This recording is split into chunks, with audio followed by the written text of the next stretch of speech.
Hi, I'm Ellen, the Interpretive Specialist.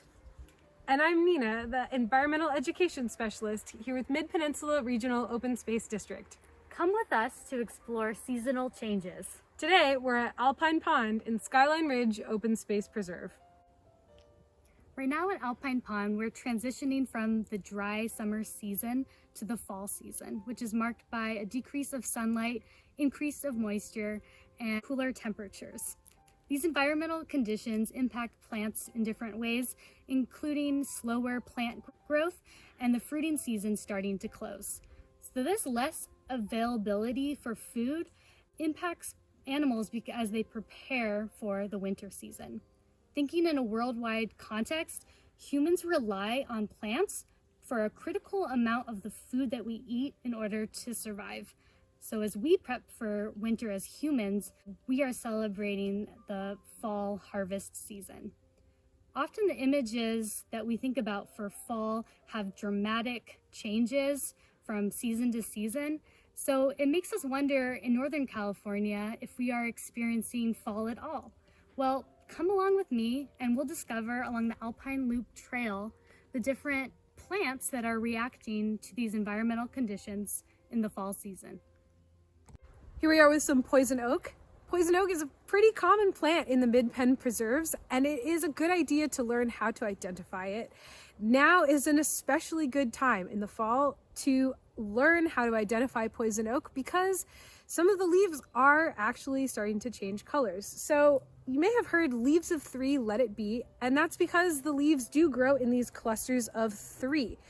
And right now in the fall, we see that many of those leaves are beginning to turn this beautiful ruby red color. Poison oak is actually an important part of the ecosystem, and it does provide food for some local wildlife, such as the deer and also many bird species.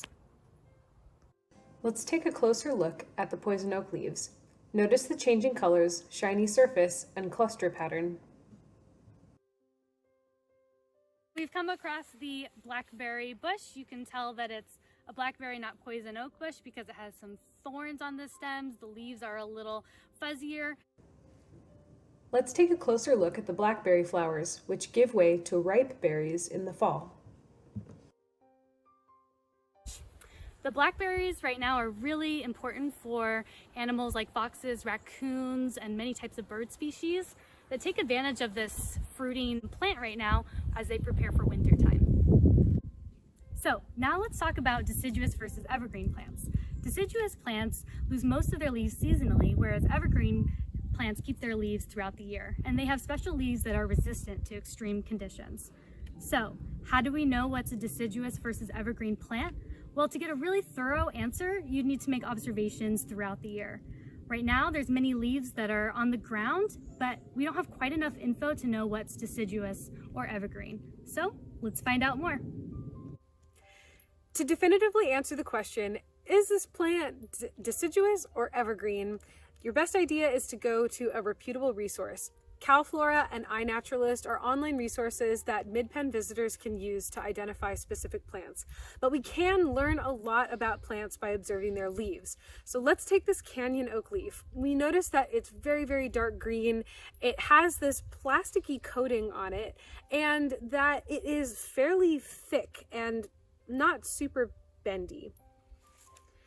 Compare that to the big leaf maple. This is a thin but very, very broad leaf that is on its way to being fairly brittle. So these are 2 examples of one evergreen plant and one deciduous plant. While there will always be some exceptions to these rules, we do notice that there are some shared characteristics among evergreen plants. For example, in other plants in Midpen preserves that you might find that are evergreen are the Douglas fir and pines. They share some of the characteristics of the leaves of the canyon oak because these plants are putting in a bit more of an investment into their leaves, which will last season after season. Whereas the deciduous plants are kind of having more disposable leaves that are going to be discarded after just 1 year. Other deciduous plants that you might come across in Midpen preserves are the sycamore and the black oak, which similarly have very broad leaves that are thin and flexible. So these are generalizations, but they are clues that can point you in the right direction. Fallen leaves can be an amazing resource for learning. Leaves decompose to become part of the soil. Decomposers, including fungus, bacteria, and invertebrates such as ants and our local banana slug, break down leaves, adding nutrient-rich matter to the soil. Here's an activity that you can do to explore this process even more. Step 1, collect leaves from one type of plant.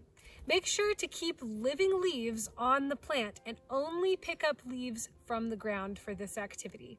Step 2, sort the leaves from what you think is the freshest leaf to the one most similar to soil. Collect more leaves to fill in the gaps as they appear. Step 3, discuss. What patterns do you notice? Why do you think we're noticing those patterns? And what was your reasoning for choosing how you organized the leaves from freshest to most similar to soil? Have fun and good luck.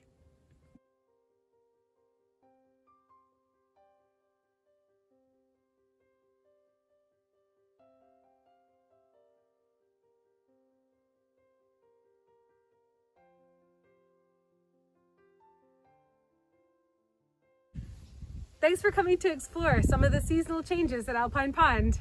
We invite you to come visit any of the Midpen preserves in every season. Bye! Bye!